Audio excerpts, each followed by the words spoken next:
अस्सलाम वालेकुम guys, welcome back to the channel. आज इंशाअल्लाह मैं आपको एवोल्यूशन समझाने के साथ साथ हजरत आदम अलैहिस्सलाम के एवोल्यूशन से बनने के टॉपिक पर भी बात करूंगा। जैसा कि आप सब जानते होंगे कि आज के वक्त में एवोल्यूशन सिर्फ एक थियोरी नहीं है बल्कि फैक्ट की शक्ल इख्तियार कर चुका है। We have so many evidence जो कि ये साबित करते हैं कि थियोरी ऑफ एवोल्यूशन फैक्ट है, बट ये भी उतना ही सच है कि थियोरी ऑफ एवोल्यूशन के कई कॉन्सेप्ट अभी भी अनरिजॉल्व्ड हैं। लेकिन इन अनरिजॉल्व्ड प्रॉब्लम से थियोरी ऑफ एवोल्यूशन गलत साबित नहीं होती। ये प्रॉब्लम मेनली अलग अलग पार्ट्स पर फोकस करते हैं। तो चलिए जानते हैं कि एवोल्यूशन की थियोरी कहती क्या है और ह्यूमन एवोल्यूशन पर इस्लाम के क्या व्यूज हैं। साल था 1859। चार्ल्स रॉबर्ट डार्विन ने एवोल्यूशन बाय नेचुरल सिलेक्शन की थियोरी प्रपोज की थी, जिसके अकॉर्डिंग इंसान को खुदा ने नहीं बनाया बल्कि वो मिलियन ऑफ ईयर्स में धीरे धीरे रैंडमली इवॉल्व करके ह्यूमंस बने हैं। और ना ही आदम अलैहिस्सलाम पहले इंसान थे बल्कि हम सब एप्स लाइक क्रिएचर्स के डिसेंडेंट हैं। ये एक ऐसी बात है जिसकी पहले वक्त में काफी मुखालिफत की गई क्रिश्चियंस एंड पोप की तरफ से, यहाँ तक कि आज का मुसलमान भी इसे आसानी से हजम नहीं कर पाता। तो चलिए जान लेते हैं कि असल में एवोल्यूशन कहता क्या है। अगर हम डार्विन की थियोरी ऑफ नेचुरल सिलेक्शन या एवोल्यूशन बाय नेचुरल सिलेक्शन की बात करें, so it is all about fight of the fittest, यानी कि वो स्पीशीज जो बदलते एनवायरनमेंट में अडेप्ट हो पाती है और जो अपने अंदर मुख्तलिफ तरह की खुसूसियात पैदा कर पाती है, वो अपने ट्रेड्स आगे पास ऑन करती है और जिंदा रहती है। और जो स्पीशीज ऐसा नहीं कर पाते वो एक्सटिंक्ट हो जाते हैं, जैसे कि हमारे पूर्वज होमो इरेक्टस। तो चलिए जानते हैं कि इस्लाम इसके बारे में क्या नजरियात रखता है। अगर हम तारीख उठाकर देखें तो बीते जमाने के वेस्ट इस्लामिक स्कॉलर्स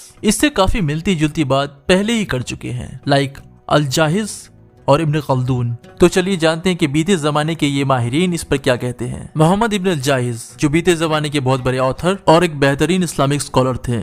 अल जाहिज वो शख्स है जिन्होंने नेचुरल सिलेक्शन से मिलती जुलती थियोरी के बारे में सबसे पहले बात की थी, जिसके बारे में उन्होंने अपनी किताब अल हैवान में लिखा है, जिसमें ये लिखा है the only problem with Al Jahiz theory की उन्होंने सिर्फ एनिमल पर फोकस किया है, क्योंकि अल जाहिज ने भी आदम अलैहिस्सलाम के इवॉल्व होने के बारे में नहीं सोचा था।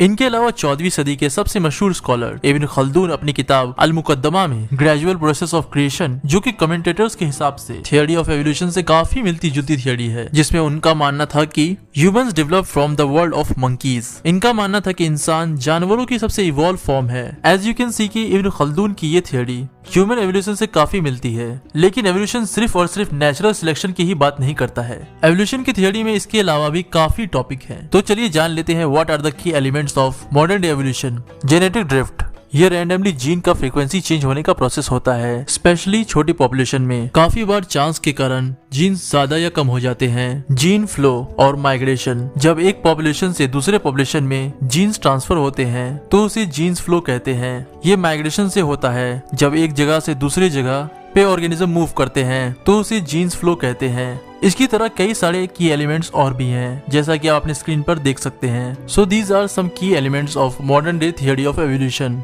तो चलिए अब बात करते हैं एवोल्यूशन ऑफ एडम की। जो पिक्चर अभी आप अपने स्क्रीन पर देख रहे हैं, ये सारे के सारे साइंस के अकॉर्डिंग ह्यूमन के एंसेस्टर्स हैं। Now here is the main question, क्या आदम अलैहिस्सलाम भी एवोल्यूशन से बने हैं या उन्हें अल्लाह ने खलक किया है? अगर कि हम कुरान की जनरल इंटरप्रिटेशन को देखें तो कुरान के अकॉर्डिंग अल्लाह ने आदम अलैहिस्सलाम को सबसे पहले खलक किया, जिसको रसूलुल्लाह सल्लल्लाहु अलैहि वसल्लम की ये हदीस भी सपोर्ट करती है। हुदैफा ने कहा, रसूलुल्लाह सल्लल्लाहु अलैहि वसल्लम ने कहा, तुम सब आदम से हो और आदम मिट्टी से बने थे। क्लासिकल इंटरप्रिटेशन में इस हदीस से और कुरान के कुछ वर्ड्स से ये अंदाजा लगाया जाता है कि आदम अलैहिस्सलाम पहले इंसान थे। अगर कि हम बिब्लिकल व्यू को थोड़ी देर के लिए हटा दें तो ऐसा कहीं पे भी कुरान में नहीं लिखा हुआ है कि आदम अलैहिस्सलाम पहले इंसान थे। अगर कि हम सूरह अल बकरा की ये आयत देखें, जिस पर कई स्कॉलर ये कहते हैं कि आदम अलैहिस्सलाम से पहले भी जमीन पर कई मखलूक हो सकते हैं।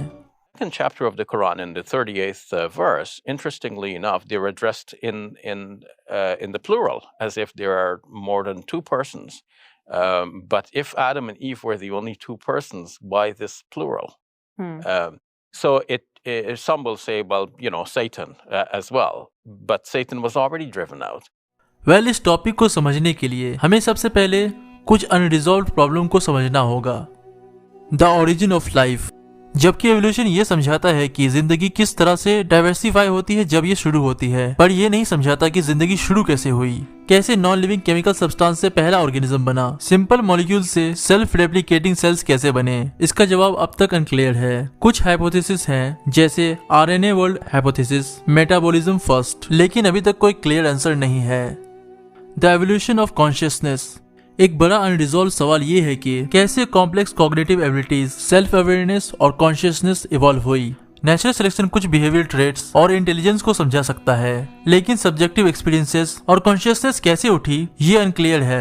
एवोल्यूशनरी बायोलॉजी में अभी तक कंप्लीट एक्सप्लेनेशन नहीं है। इसके अलावा भी कई अनरिजॉल्व्ड प्रॉब्लम है जो कि आप अपने स्क्रीन पर अभी देख सकते हैं। तो चलिए जानते हैं कि स्कॉलर्स इस पूरे टॉपिक पर क्या कहते हैं। तो जो Islamic scholar theory of evolution को सपोर्ट करते हैं वो थियोरी और थियोलॉजी के बीच एक लाइन ड्रॉ करते हैं with the help of their Islamic knowledge, like Sheikh Yasir Qadhi, जो एवोल्यूशन से नए स्पीसीज के बनने को सपोर्ट करते हैं। बट अनलाइक साइंस, वो एवोल्यूशन को रैंडमली होने वाली इवेंट नहीं मानते, बल्कि वो कुन की बात करते हैं, जिसका मतलब है अल्लाह's विल। इसके अलावा शेख यासिर कादी और डॉक्टर शाबिर अली दोनों होमोसेपियंस के इवॉल्व होने की थियोरी को सपोर्ट करते हैं, बट उनके अकॉर्डिंग फर्स्ट होमोसेपियन आदम अलैहिस्सलाम है, जिनमें रूह फूकी गई थी। और इसे साइंटिफिकली प्रूव करने के लिए वो एवोल्यूशन ऑफ कॉन्शियसनेस की थियोरी को यूज करते हैं।